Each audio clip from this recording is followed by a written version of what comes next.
Presidential Broadcast Service. Radyo Pilipinas. Radyo Publiko ng Bagong Pilipinas para sa Bagong Pilipino. Naghahatid ng mahahalagang balita at impormasyon na guugnay ng pamahalaan sa sambayanan. Tulay sa himpapawi ng serbisyo publiko. Radyo Pilipinas. Radyo Publiko. Ang boses ng Pangulo. Sa Iloilo, Radyo Pilipinas. 585 AM. Oras sa Radyo Pilipinas, alas 9:07 sa aga.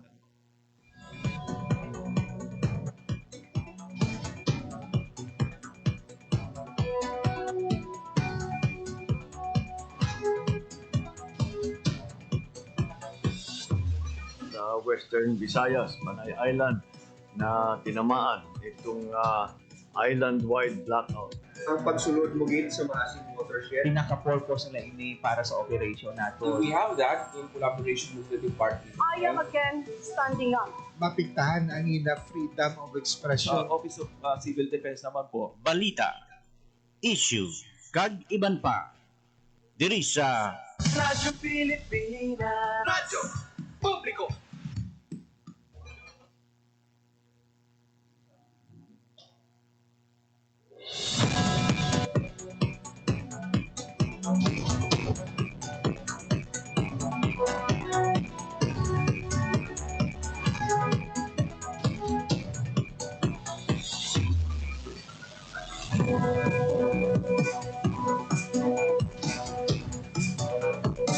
Mayong aga Pilipinas, mayong aga Western Visayas.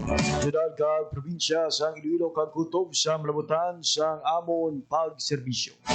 Di ka bahin sa kalibutan, nagahati kami sa katawran. Mayong aga, good morning sa inyong atanan. Mabiyan, welcome sa isa naman kilisyon sa pagpalagad sa programa Balita, Issue, Kaliban pa. Adlaw kita karon sa Biyernes. Thank God it's Friday. Today is May 30, 2025. Magiging ninyo tugtog alas 9:55 sa bunga aga. Ako ang inyong alaga, JP Herba. At mga sukitang palamati all over Western Visayas. Mayong aga gid sa inyong tanan. Mga kultura natin, gikan sa Aklan, Antique, Capiz, Guimaras, kag Iloilo. Subok man sa itong mga kulturan sa Negros Occidental. Good morning, good morning, good morning. Kinatambyaw naman si isang kabayan-ayan nga aga ang tanan ng mga Filipinos living abroad and overseas Filipino workers na nag-upod sa itong nga pagpalagad kada aga. Kabayan lakip sa itong pagkadalo sa kanginan sa itong pagpakalagad subong iyang aga ang update sa nagparang karoon nga palarong pambansa 2025 ongoing mga biyanha ang championship match between NCR kag Vibraa sa nagapadayon hampang sa Baseball Boys Elementary. And per latest score mga biyan pagkatapos ang duha ka inning ongoing na karon ang third inning mga biyan abanse ang Vibraa sa score nga 1-0. Hapon nangin makalawat-hawat ang ila sining sambuwa batok sa car sa semifinals sa diin na umabanse sa score nga 4-3 ang Vibraa. So ginamayan lang mga biyan. Pagod abanse ang car tub sa 6th inning pangan tigayon nga magkapuntos sang duha pagid ka additional points ang Vibraa. Rason nga nakuha sini ang ticket sa championship round sa Baseball Boys Elementary palarong pambansa. Pwede ko sa mga biyan, today man ang championship sa secondary boys between Region 6 and Region 4A.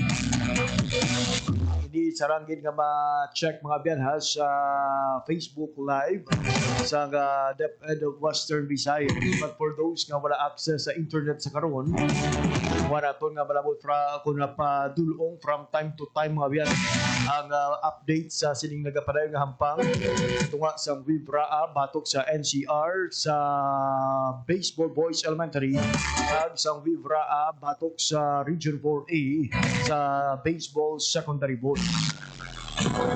Madalayawon gid ang hampang sa nga aton siniyang rehiyon hapon nga adlaw. Ginsuguran sa nga Baseball Boys Elementary ang agaw kadalagan sa bahin sa nga Vivra Akaga.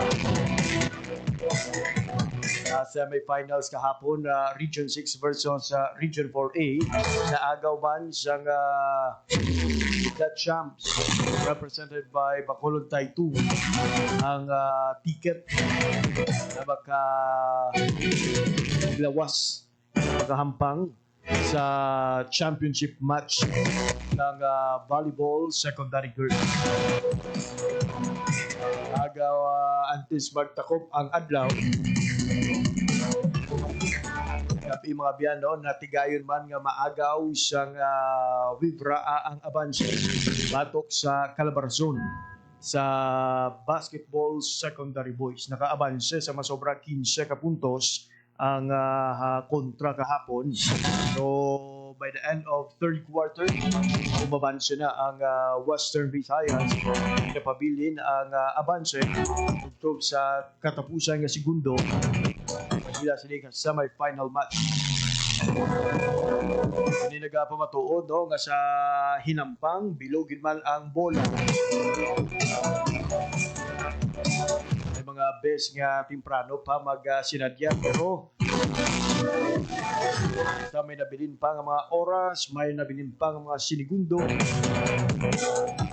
Wigid ang paglaom nga makadaog kag makapauli sang medalya. So ang aton siwong nga mga athletes competing for the championship match are already entitled sa mga medalya. Either gold or silver na lang ni ang ila sini nga pagakuhaon. Imaan man sa kung ano ka baskog ang mga players nga ginpadala karon nga tuig sang Vivra sa palarong pambansa 2025.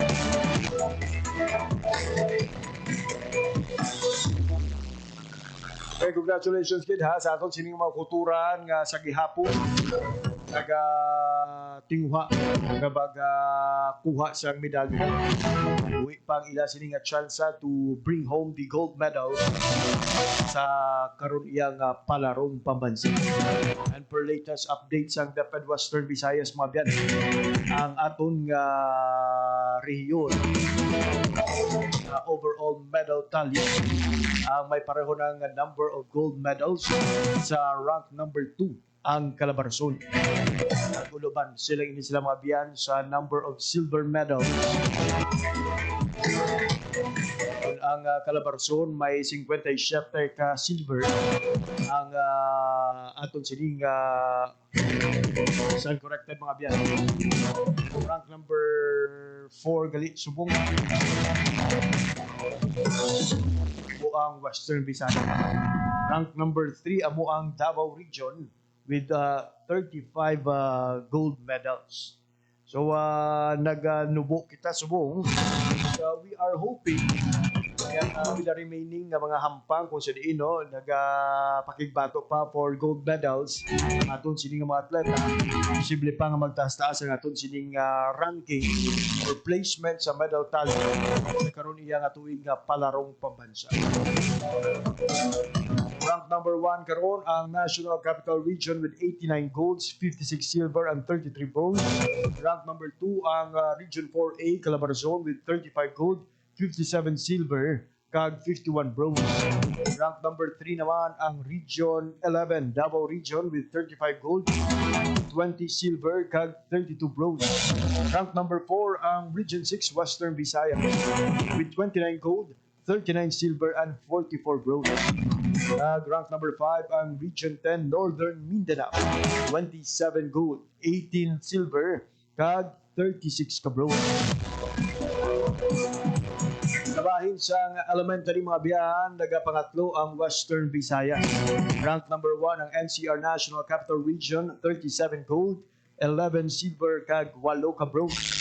Rank number 2 naman, Region 4A Calabarzon, 17 gold, 24 silver, 22 bronze.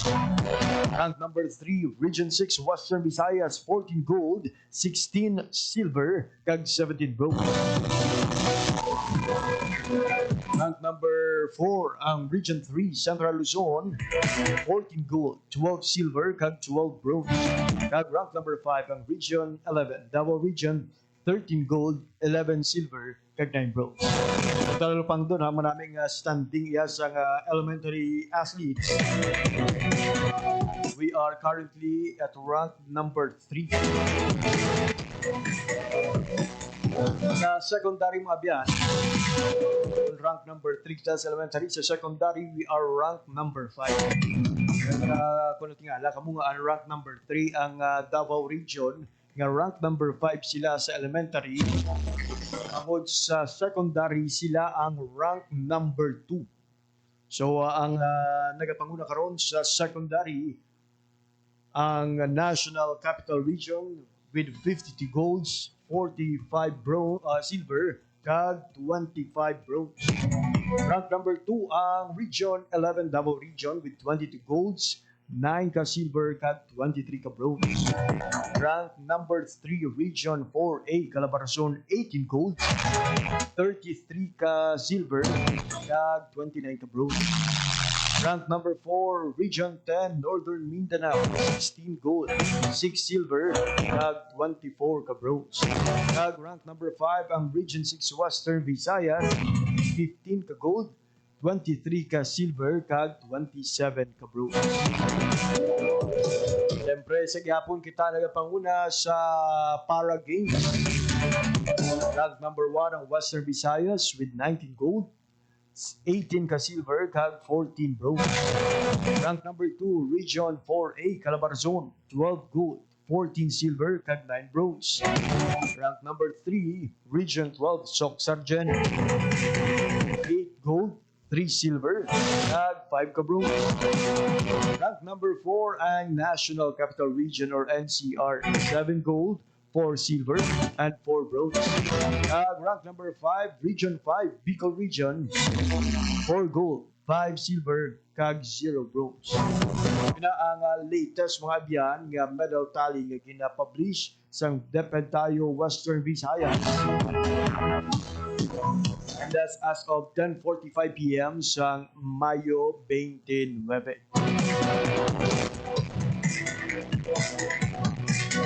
Oras sa Radyo Pilipinas, alas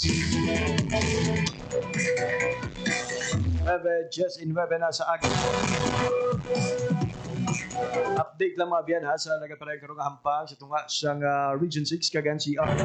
Nadugangan pagid ang punto sang Webra aban sa karon aton sining rehiyon sa score nga 2-0 sa nagaparay nga championship match between Region 6 and NCR.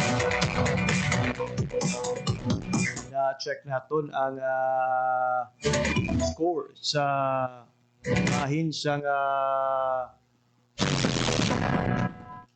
secondary boys kaga per latest aton nga info mga biyan no, sa aton sining ginatamtan nga Facebook live no, abanse ang kontra sa score nga 4-3 ang Region 4A while 3 naman ang puntos sang aton nga rehiyon. Ang Wibra mga biyan nakakuha sang 3 points, 3 sa first inning, samtang sa Region 6 mga biyan o Region 4A nakakuha sang 1 ka puntos sa first inning kag 3 ka puntos sa second inning.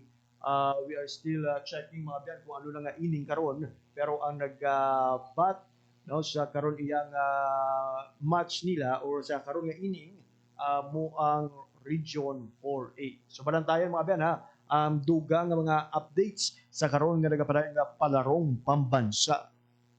Oras sa Radyo Pilipinas 9:21 in the morning. Check alay naton mga biyan ang latest update sa lakat sang panahon. Hibalo naton sa Pag-asa Iloilo ang mangin panyempo subong iyang Biyernes. Ano ang lauman nga panyempo naman agabot karon sa hapon. Taas ba lang aton sining heat index yung kadako ang posibilidad sa pag-ulan. Nagibaloon man naton ang extended weather outlook sang Pag-asa. How big is a chance nga mangin maulano na aton sining nga weekend?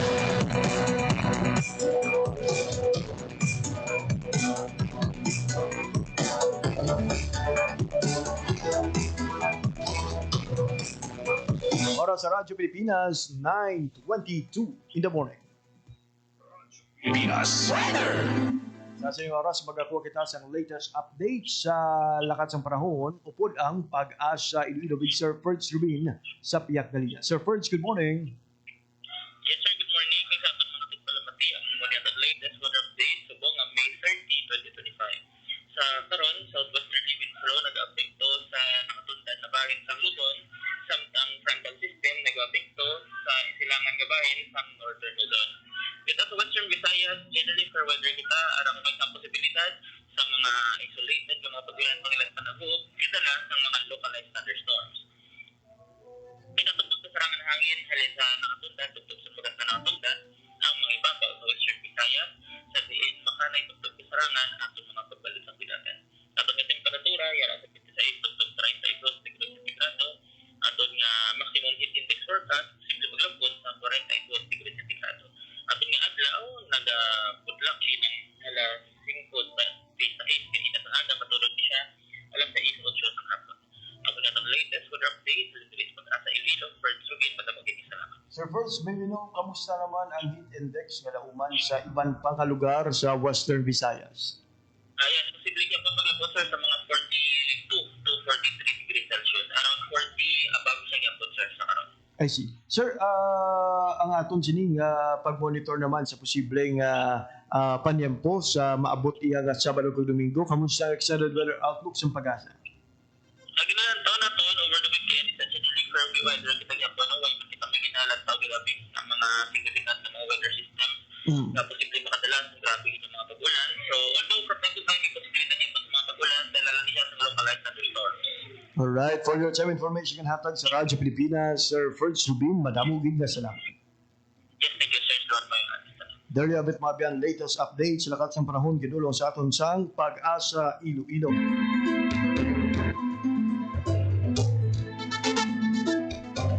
Oras sa Radyo Pilipinas, 9:24 in the morning. 42 degrees Celsius, mga biyan, that's danger category. Ang forecasted maximum heat index diri sa syudad, kag sumuman sa Banuas ng Dumangas, samtang 40 degrees Celsius naman ang forecasted maximum heat index. Bahin sa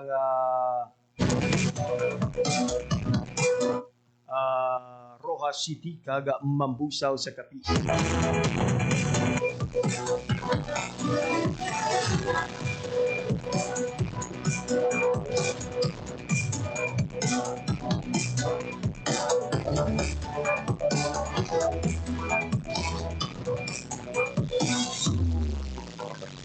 Update sa hampang sa tunga sa Webra kag NCR sa gihapon, score 2-0 ang Webra.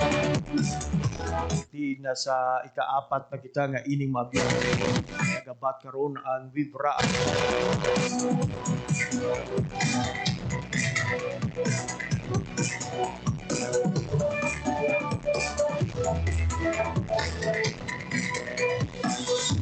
We are still monitoring man sa ibang pagiging mga hampang nga nagapadayon karon sa nagahilapit na magtakop na palarong pambansa.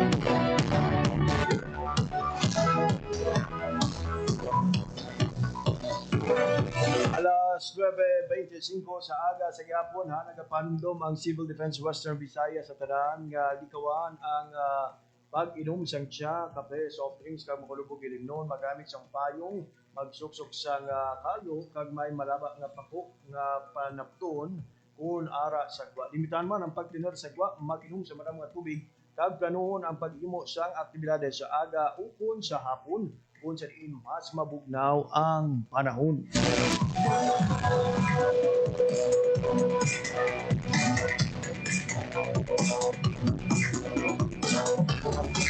Samtang kasunod sa na-record nga kaso sang MPAC sa probinsya kag syudad sang Iloilo, ang mga provincial and city health officers sa Western Visayas mansig pahanumdum sa ila sining nga mga nasakupan nga maghalong maging mabinantayon kagalikawan gid no ang exposure o kung lapit nga pagpakigangot sa mga may simptoma sang monkeypox. Bahay naman sang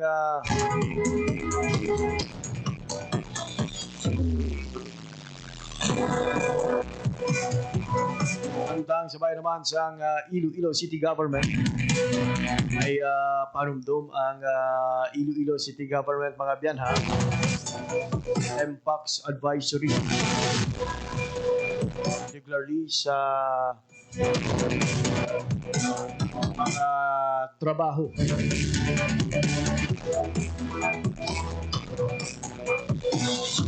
subong man isolation, monitoring,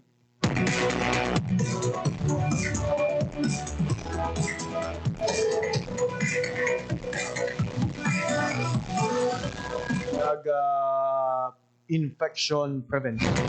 Una-una ito mga biyan ang MPOX Advisory sa City Health Office, guidelines for MPOX monitoring, isolation, and infection prevention para sa pagkontrol sini inyong puluyan.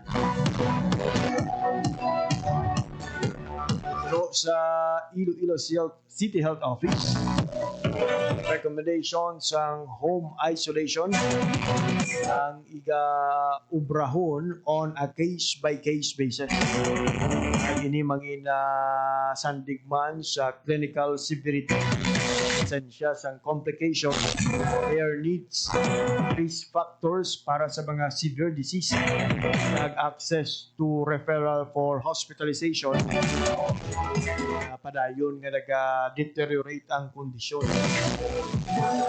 Ang mga patients nga high risk for complications, kung itong may mga severe kung complicated MPOX, ang kinahanglan nga i-admit sa hospital.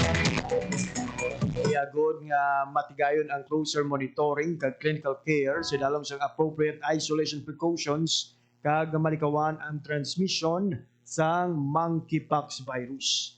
Kag tanan nga household member mas adhere kung magasunod mga biyana sa infection prevention kag control procedure nga gin-outline sa guidance when living with suspected, probable o kung confirmed MPOX cases kag karon naga-undergo sa prescribed home isolation o kung close contact undergoing self-monitoring.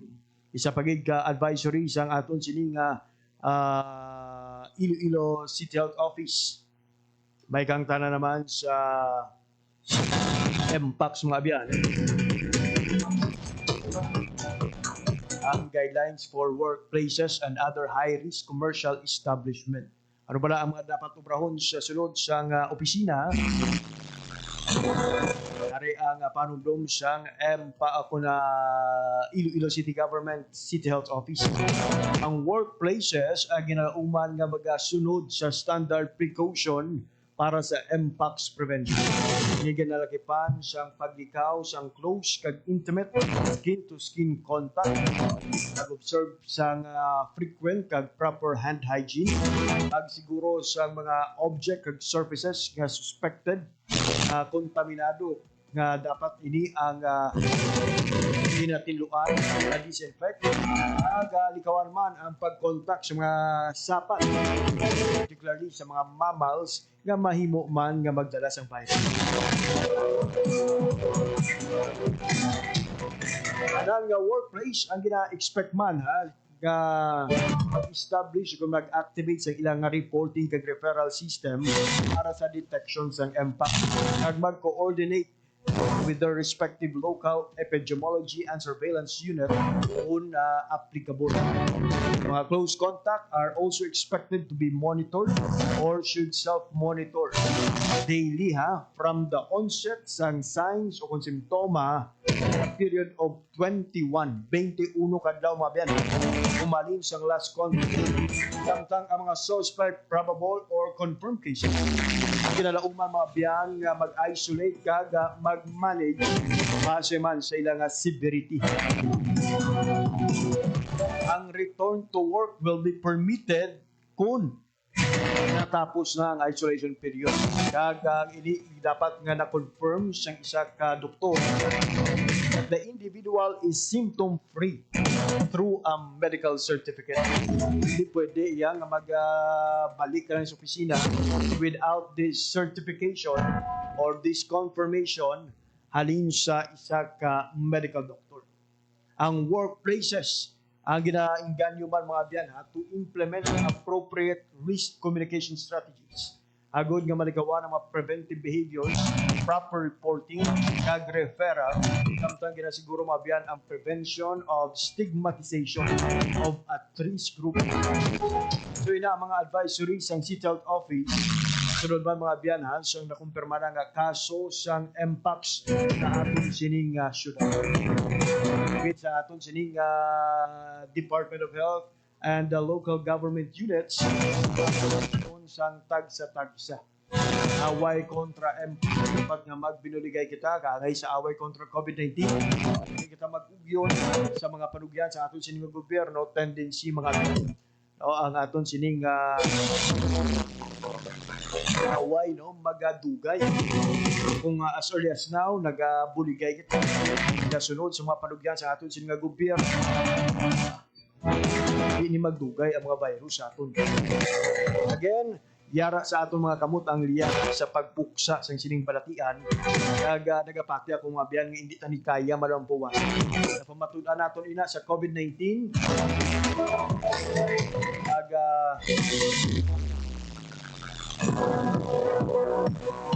iyang kaya gid ina naton tanan. Oras sa Radyo Pilipinas alas 9:33 sa aga. The information sa aton sinimukuturan na nagtako pagid ang abanse sang Vibra batok sa NCR padayon nga championship match sa palarong pambansa base sa aton sining monitor mga biyan. This is a video courtesy sa LGU Anilaw. Although ginashare ini karon sa naton nga dapat tayo Western Visayas. So, halin ini kay Mayor Lee Andibu, aton nga Vice Governor-elect. 5-0 na mga biyan. Ka 5th inning na o na 4th inning. Pansi kita sang 5 ka puntos. Atok sa NCR. May pang ini ang ma-maintain kag madugangan pa ang abanse no. We are also praying nga magpakitang gilas gid ang NCR. Syempre sino ba lang hindi gustong magdaog ang sining report. So we pray gid sa kadalagan aton sining mga atleta gikan sa Anila. We are representing sang aton sining region ang Vibra. So 4th inning pala ini partner no. Ligad daw 7 lang ka innings sa scoreboard nga nakita naton siyam tani ka innings. So kung basihan ang mga previous matches simpleng 7 lang liwat ka inning ang karon nga championship match.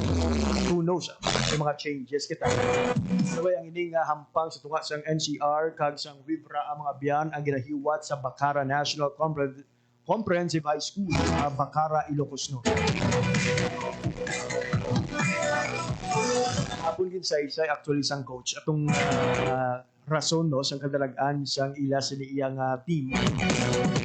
Kaya ang nagbato for the winning point. Ako gina-expect ganito permi lang out ang iya sini iyang record. Ito yung pakita sang bata nga team.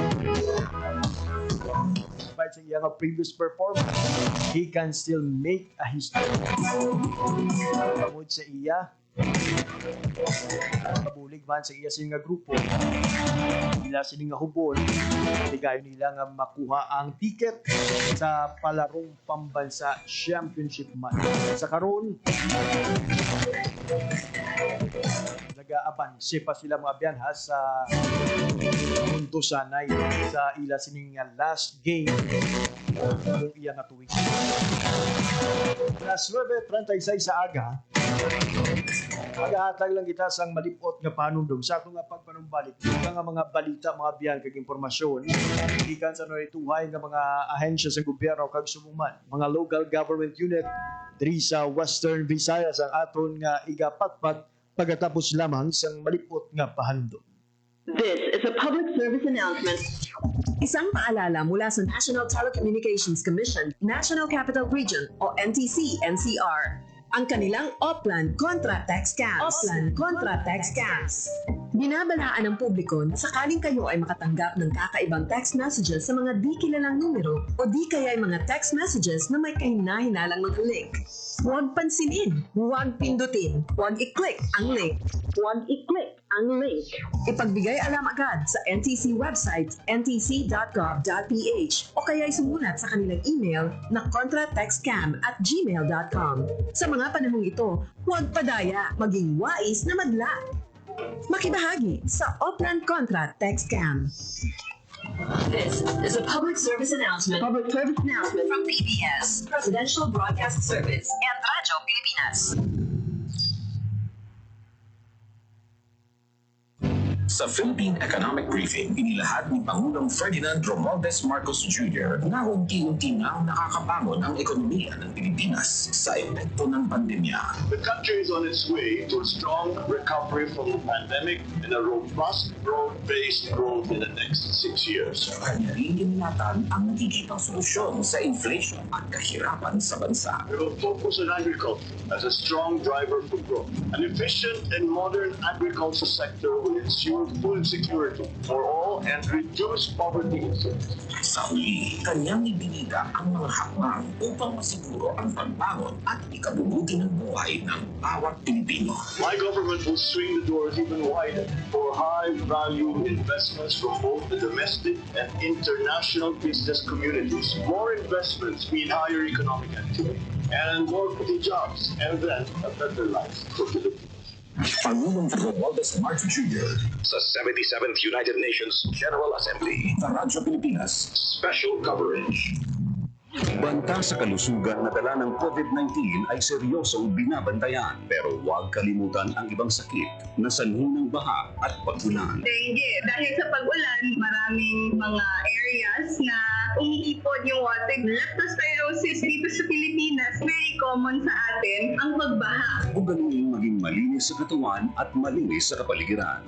Sa ganitong paraan, siguradong sakit ay maiiwasan. Hanapin natin yung mga breeding ground where insects na, baon tayo ng botan, or hintayin natin mawala yung baha. Ngayon, mas nagugugas yung mga tao, mas better yung hygiene. Tayo ang simula. Sa pagiging malinis at maingat, ating malalabanan mga sakit na hatid ng pabago-bagong pihit ng panahon. Isang paalala mula sa Radyo Pilipinas. For 53 years, the people suffered from heartless communist terrorists who killed thousands and are killing thousands more. They destroyed families, our youth, and their dreams. There should be accountability for human rights abuses and ISL violations. Our people have had enough of this senseless violence. Thousands have already surrendered for genuine peace and development. Together, victory will be ours. Mga kababayan, narito na ang mabuting balita. Magtatayo dito sa atin ang mga pabrika. Ang mga walang hanap buhay ay magkakaroon ng hanap buhay. Ito ay patunay ng pag-unlad ng ating bayan. Makaraan ng 5 taon, Mga kabarangay! Marami nang nagkakasakit dito sa atin dahil sa usok galing sa pabrika. Dahil sa dumi ng ilog, nagkakamatay ng mga isda na lang nasuso. Hindi na natin magamit ang ilog sa ating mga patubig. ang pag-unlad ay hindi dapat sumira sa kalikasan. Sa halip, ang pag-unlad ay dapat magpayaman sa mga likas na pinagkukunan at hanap buhay ng nakararaming tao. Paalaala mula sa Integrated Environmental Management for Sustainable Development Program, DENR, at ng palatuntunan ito. Uy, ako ba yun? Kung tunay kang lalaki, ito ang alak para sa'yo. Ay, Hoy, ako ba yun? Gusto mong pumutik? Ha? Ako ba yun? Hubad at duguan, babae nakita sa madilim na eskinita. Hindi ako biktima, manika, produkto. Babae ako. At ako ang magpapasya para sa sarili ko. Ang mensaheng ito ay hatid sa inyo ng Philippine Broadcasting Service at ISIS International Manila.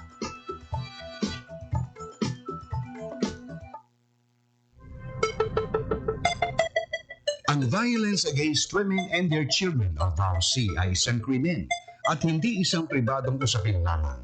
Ito ay nakasaad sa Rule 3, Section 6 ng Republic Act 9262 o Anti-Violence Against Women and Their Children Act of 2004. May obligasyon ako, ikaw, tayong lahat. And vow now. It's our duty. Ang paalalang ito ay hatid sa inyo ng Philippine Commission on Women at ng himpilang ito. Hoy, Judy! Sarang ni Elma. Parang tulalang-tulala ka dyan. Mama, tulungan mo ako. Akala ko tita mo. Sumama naman ako. Tapos, sarap niya ako. Anong gagawin ko? Ano? Pumunta sa inyong barangay o Police Women's Desk o sa DSWD na may serbisyo para sa mga biktima ng rape. Ang rape ay labag sa human rights at ng anti-rape law. May obligasyon ako, ikaw, tayong lahat. And vow now. It's our duty. Ang paalalang ito ay hatid sa inyo ng Philippine Commission on Women at ng himpilang ito. Oras sa Radyo Pilipinas, alas 9:43 na sa aga. Sige po nagpamati ka po mga biyan sa pagpalagad sa programa Balita Issue Kagiban pa. Radyo Pilipinas. Radyo Publiko. Radyo Pilipinas.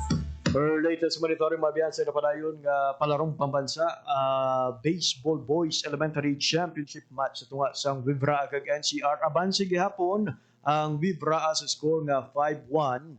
Ang 5 ka puntos, no, ang puntos karon sang Vibraa, samtang 1 ka puntos ang nakuha sang NCR.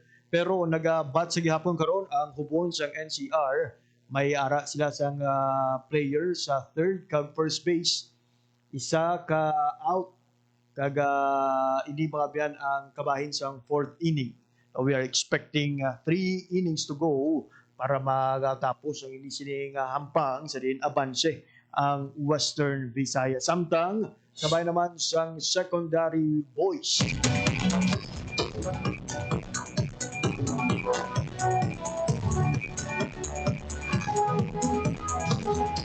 Fourth inning to partner, no, ang sa elementary, ang secondary yara man karon sa fourth inning.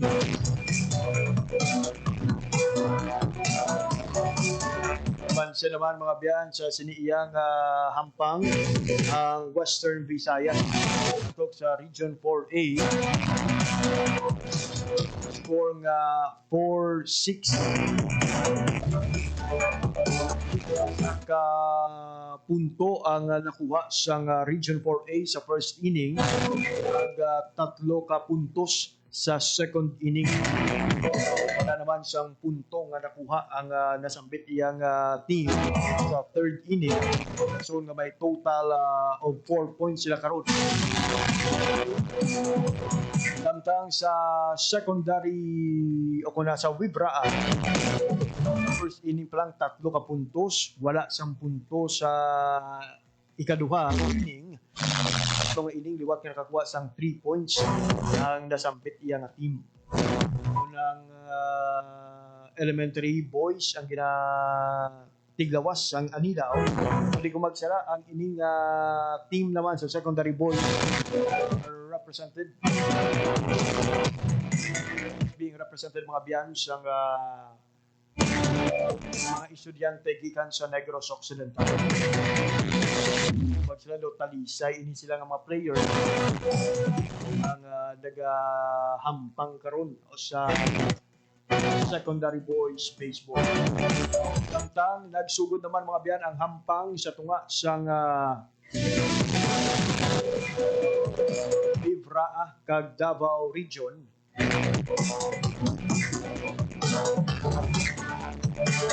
Sa basketball secondary boys. I-check natin sa iban ng mga social media channels o ang ila sining current score. So hindi mayo ang quality, no? Ang aton sining natamdan Facebook Live sa David Western Visayas. Latest nga check naton kay ina, nag-abanse na mabiyan ang Davao Region. Mapanugod pa lang ini. Kita dapat magpakulba kiti ang aton sini iyang rehiyon in patumba ang anay nga defending champion o ang anay kampiyon ang mga athletes gikan sa National Capital Region. Kahapon bisan masobra 15 ang abanse bad sa gihapon kay nakuha ang kadalagan.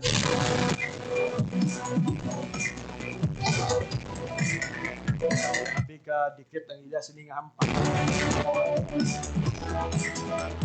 5 minutes and 22 seconds left sa unang quarters ang ila sining hampang maabot. Ulo pa lang ang puntos ng Davao Region. Samtang 3 ka puntos ang Vibra. Siga pabaskugay sila mga biyan sa depensa. Masigurado ang kadalagaan sa siniiyang pang 10-3 mga biyan in favor of Davao Region. Apoy pa na yung mga players ka Vibra. Gagab ilang ang ila sining hampang. Subong 9 9:30 kundi na magsala mga piano nagsugod pa ng ila sining championship match. Nakapahuway-huway man sila.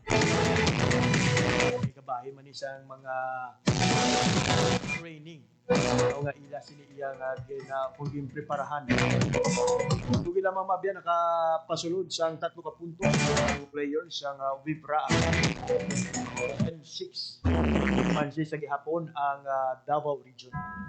Bantayan mga biyan, ang dugang pag-iga mga detalye sa siniiyang hinampang. Nagbalos man sang tres ang players ang Davao Region. 13-6, lik sa 7 ang abanse karon nga match sa Davao Region kag Vibra.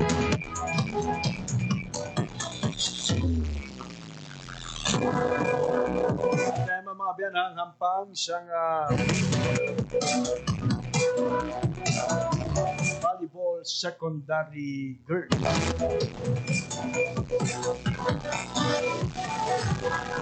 Dito magsala, this will be a rematch between NCR regions. Duwayhan sa team ang pangibabaw karon nga tuig nga volleyball secondary girl.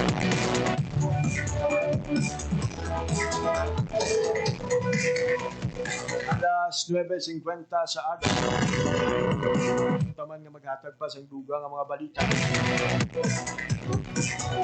And we'll make use na lang no sa mga minuto. Maghatag sang update sa nagapareng karon nga championship match ng Vibra kag NC.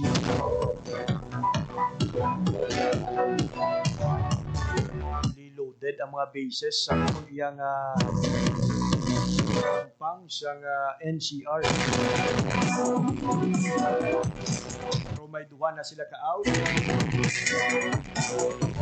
Ka balls kag isa ka strike. Moment nga sala pagid ang pagtira. Ang pagbat sang aton sining akon sa mga atleta sa NCR. Bling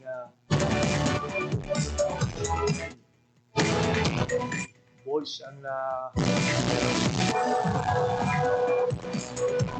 sang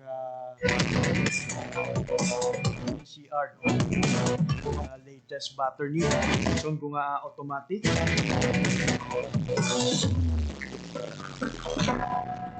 nakadugang 2 ka puntos o isa ka punto ang ila sini nga team. So score karon mga bayan, Vibra 5, NCR 2. And this is 4th inning. fully loaded ang bench. 1 ang out, 1 ball, kag 0 strike.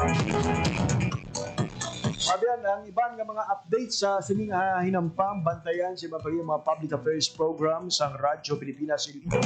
Ang resulta sa ila sining hampang uman sa aton man nga pag-update sa social media. Nagkita sa oras sa aton edisyon. Time to say goodbye. Salamat sa inyong pag-upod sa aton nga edisyon subong iyang aga. Ito na kita sa masunod pagiging mga edisyon sa Lunes, same time, same station.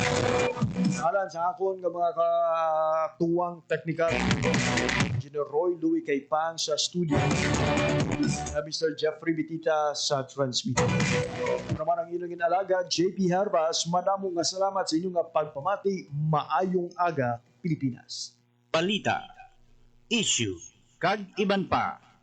Diri sa Radyo Pilipinas. Radyo Publiko. Radyo Pilipinas. Radyo Pilipinas. Radyo Publiko. Radyo Pilipinas. Radyo Publiko.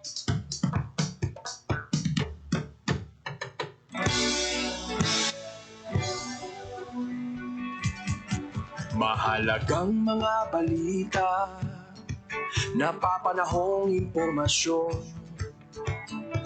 Kami ang inyong gabay, pag may bagyo at sakuna. Serbisyo ng gobyerno, kapag may nangangailangan. Mga proyekto ng Pangulo, damang-dama ang pagmamahal niya. Tulay ng mga hinaing, ang problema ng bayan ating lulutasin. Tulay sa himpapawid, tulay ng pagbabago. Radyo Pilipinas, ng bagong Pilipinas. Radyo Pilipinas, ng bagong Pilipino.